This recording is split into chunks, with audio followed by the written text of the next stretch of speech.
Today we're talking about using digital art and tattoo design.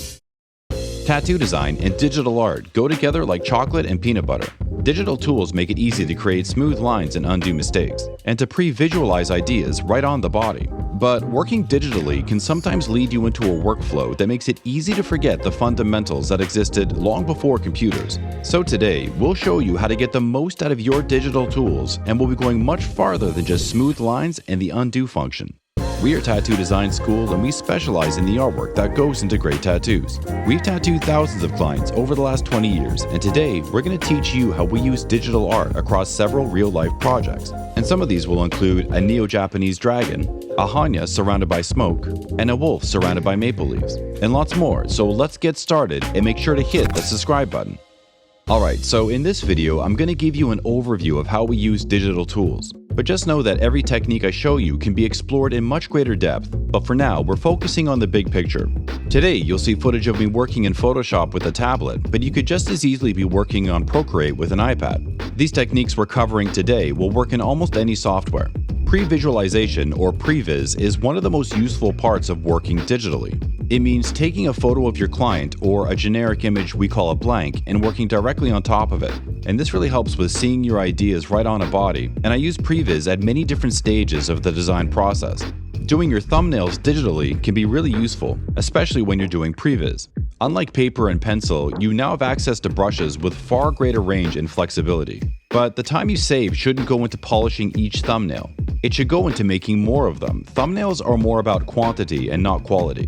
And you can also do your thumbnails in 3D if you want to see your ideas from different angles. Here I'm using a free program called Blender, but there are plenty of programs that can do this same thing. Concept is where you drop an existing image into your Previs just to quickly see how it might look on the body. Now, these images are never for the final tattoo. They're just a fast way to test ideas before committing to any artwork. And this can be really useful when you're trying to get reactions from a new client. And you'd be surprised how much you can learn in this phase, and for very little time and effort, you can explore a lot of concepts. After you've tested out a few ideas, you're ready to start building your rough composition. One way I do that is by freehanding a sketch of the basic shapes and shading, and you can then build up your design from there. And this process is almost identical to how I would freehand on paper. But compositing is about taking pieces from multiple references and combining them into a new image. Back in the day, we used to do this with light tables and tracing paper, but digital tools make it faster and far more flexible. Manipulation is where you use digital tools to reshape areas of your design, and these tools can be found in almost any design program. Transform tools include things like scale, rotate, flip, warp, and skew. Liquify lets you push and pull shapes without damaging the original artwork. And Liquify is so useful that I even use it after I've drawn something on paper. And flipping your artwork horizontally makes it much easier to spot issues with the proportions. It's something I try to do with almost every design I create. No matter how you do your rough composition, you'll need to decide on how you want to do your final artwork. Now, you've seen me finish a lot of my designs using techniques like overdrawing and freehand with a pencil and paper. But today, we're keeping the entire process digital. And with these next techniques, you can do them in any order, so we'll be jumping around a bit. Most of the time, you'll want to smooth out the rough edges in your sketching, or smooth out the details of your generated images. And that's why you want to get good at cleanup. You can use a blurry brush to paint in a lot of these changes, but the best tool by far for this job is the smudge tool. And once you've got it cleaned up, you'll have a solid base layer to paint on top of and add more detail. You'll do a lot of sketching as you build up your design, and you'll probably want to add some line work. Most design programs have a line smoothing feature that helps you create these long, clean strokes. And you can also resize the lines that you've already drawn. And this is also the stage where I do my line bolding to add depth and separation to the line work. And I use the same techniques here that I would use if I was working on paper. Overpainting is when you try out new ideas by painting on a new layer on top of the design you've already made. And since it's on its own layer, you can be bold here and push big changes into your design. A lighting study is where I exaggerate the highlights and shadows on a separate layer. And here, I'll push the lighting much farther than I actually need, and then later lower the opacity until it feels natural. It's a quick way to test dramatic lighting while keeping full control over the final look. And I try to do a lighting study for almost every piece of digital art I make. Plane separation is where you stop and look at the areas in your rough and assign a value to each one. The main goal here is to avoid neighboring planes from having a similar value, and this helps separate certain elements from the areas surrounding them. And since everything we've painted is on its own layer, we can adjust the opacity until the amount of plane separation feels right. And when you combine plane separation and a lighting study, you'd be amazed how much depth they add to your artwork. And in my opinion, digital is the best way to add color to your tattoo designs, even if you created the base artwork on paper. You can color match from references you find online or shift hues to test color ideas without having to repaint them. But for me, the best part is that you can add color while keeping all your values.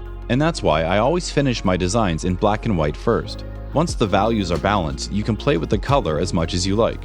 And the key to doing this quickly is blending modes. Now, Photoshop and Procreate use the same blending modes, and it's worth spending some time learning what each mode does.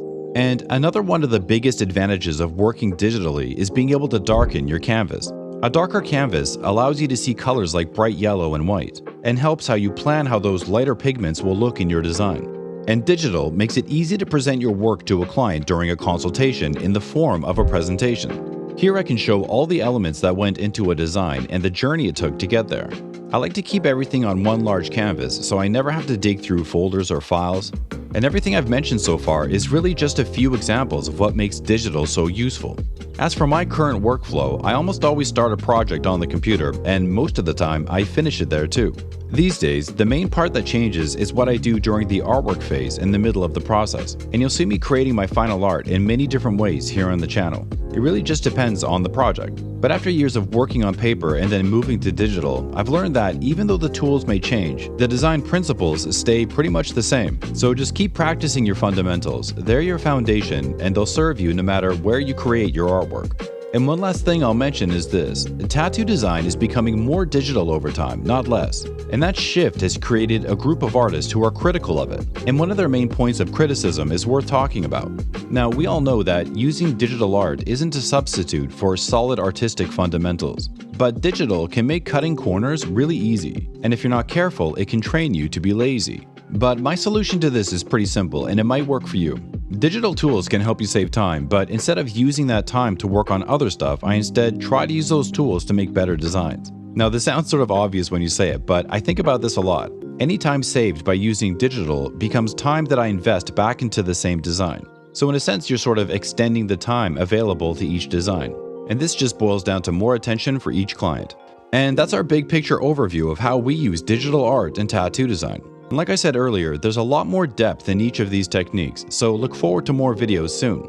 And the dragon, wolf, and Hannya tattoo designs will each have their own video on the channel as well, where we go into much greater detail, so make sure to check those out. But for now, I hope this video helped. I thank you for watching, and I wish you all the best in your future projects.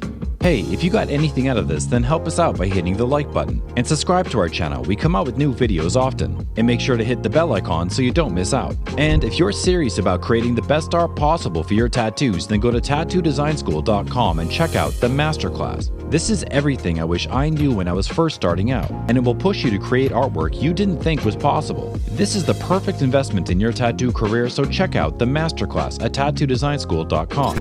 But most importantly, share this video with the person you know who's interested in artwork and tattoos. And we'll see you in the next one.